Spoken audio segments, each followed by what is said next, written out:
दुलाराय बर' फरायसा आफादनि बानजायनायाव मैया आसाम नाङैनो गोबांथार जायगाफोराव मोनसे हानजा सुरनाय हाबाफारि लानायखौ नुनो मोननाय जादों। मख'नो गोनांदि बे हानजा सुरनाय हाबाफारियाव गुबैयै बुहुमनि बर'फोर खौसे जा, थां आरो थांनानै थानो हो बड'फा उपेन्द्रनाथ ब्रह्मनि मोनसे मोन्थोरखौ लानानैनो गासै आसाम नाङैनो जिल्ला, डिस्ट्रिक्ट आरो महकुमाफोराव बे हाबाफारिखौ लानाय जादों होनना मिथिनो मोननाय जादों। लोगोसेनो बे हाबाफारियाव दुलाराय बर' फरायसा आफादनि गोबांथार दैदेनगिरि बिथांमोना गुबुन गुबुन जिल्ला आरो गुबुन गुबुन महकुमाफोराव बाहागो लानानै गोबांथार खौरांगिरिफोरनि गेजेरजों बुंथिनानै होदों दि थारैनो दुलाराय बर' फरायसा आफादा फैबाय थानाय समाव बर' हारिफोरखौ खौसे थांखियाव खौसे नोजोरजों नोजोर बोनानै बयखौबो ओनसोलाव गोजोननाय आरो खौसेथि लाबोनांगौखौ नोजोर बोनानैनो बे हाबाफारिखौ लादों होननानैबो मिथिनो मोननाय जादों।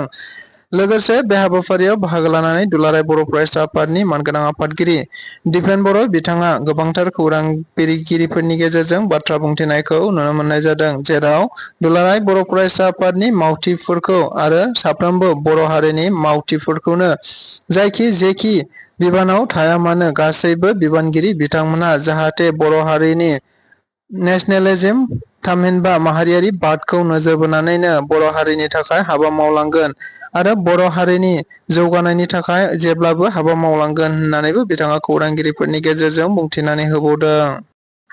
ओनसोलाव आरोबाव फिन खास्रि बिस्रि मोनसे जाथाय जानायखौ खौरां बिजोंफोरनि गेजेरजों दायो नुनो मोनगासिनो दङ। मिथिनो मोननाय बायदिब्ला सासे लाइमोना गावनि बिफाखौ रुवाजों देनानै दानथारदों होनना खौरां बिजोंफोरनि गेजेरजों मिथिनो मोननाय जादों। मख'नो गोनांदि जाथाया गुबैयै क'क्राझार जिल्लानि सिङावनो थानाय देबोरगावनि फाख्रिगुरि गामियाव जादों होनना मिथिनो मोननाय जादों। रावबो गैयै खाबुखौ लानानै फिसाज्ला सिबिसुला नार्जारिया गावनिनो आंगो बिफा अनिल नार्जारिखौ उन्दुनानै थानाय समाव रावबो गैयै खाबुखौ लानानै रुवाजों देदोंबो आरो गोदोनायाव दानदोंबो होनना खौरां बिजोंफोरनि गेजेरजों दायो मिथिनो मोननाय जादों। मख'नो गोनांदि बे जाथायखौ गुबैयै गामिनि रायजो राजाफोरा मिथिनानै नायनो थांनायाव जाथाया सोराङाव फैदों होनना मिथिनो मोननाय जादों। जायखौ खौरां मोननानै क'क्राझारनि पुलिसफोरा थांनानै दायो दायनिगिरि सिबिसुला नार्जारिखौ थानासिम लानानै थांबाय होनना मिथिनो मोननाय जादों। लोगोसे गावबुराया खौरांगिरिफोरनि गेजेराव बुंथिनानै होनाय बायदिब्ला थारैनो सिबिसुला नार्जारिया गोबाव समनिफ्रायनो सायाव खेला गेलेयो होनना मिथिनो मोननाय जादोंमोन। नाथाय गोबाव समनिफ्रायनो न'आव थाफैनानै माखासे नखरनि मानसिफोरा ड्राग्स आरो गुबुन गुबुन फेग्रा मुवा लानायनि जाहोनाव न'निफ्रायनो ओंखारलामोन। जायनि थाखाय नखरनि सुबुंफोरा माखासे ट्रिटमेन्ट खालामबाय थादों होनना मिथिनो मोननाय जादोंमोन। नाथाय हरखाबै बे जाथाया मैया बेलासिनि 2 रिंगासो समाव जादों होनना मिथिनो मोननाय जादों। जेराव बे जाथायनि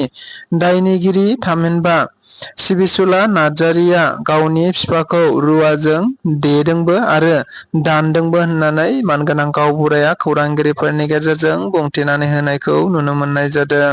मोनसे जोबोद गोजोनथाव खौरां मिथिनो मोननाय बायदिब्ला रायजोआव दायो गुबुन गुबुन फरायसालिमाफोरखौ मुलुगसोलोंसालिसिम जौगाखांहोनायखौ नोजोर बोनानै गोबां समाव खौरां बिजोंफोरनि गेजेरजों जों बयबो नुनो मोननाय जादोंमोन।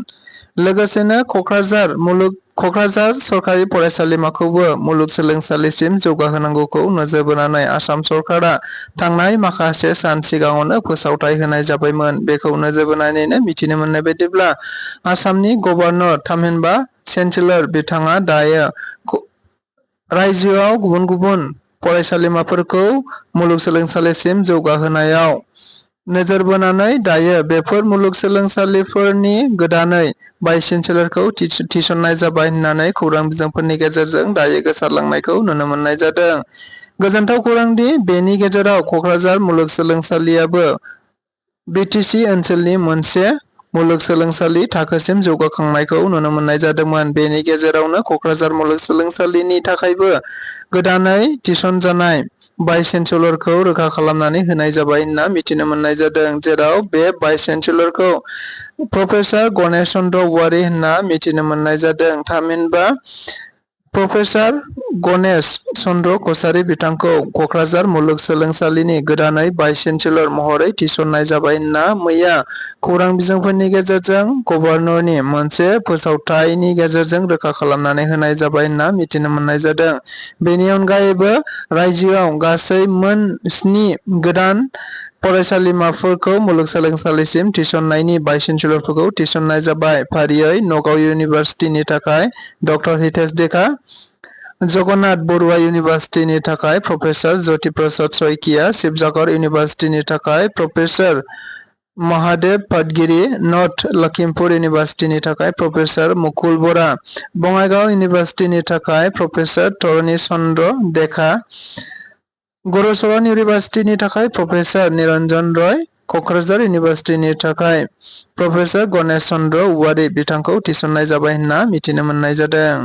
मैया 14 जुलाइखालि दुलाराय बर' फरायसा आफादनि बानजायनायाव गासै आसाम नाङैनो आसामनि मोनफ्रोमबो जिल्ला, मोनफ्रोमबो क'-डिस्ट्रिक्ट आरो मोनफ्रोमबो साब डिभिजनफोराव मोनफा मोनफा सुबुं हानजा सुरनाय हाबाफारि लानायखौ नुनो मोननाय जादों।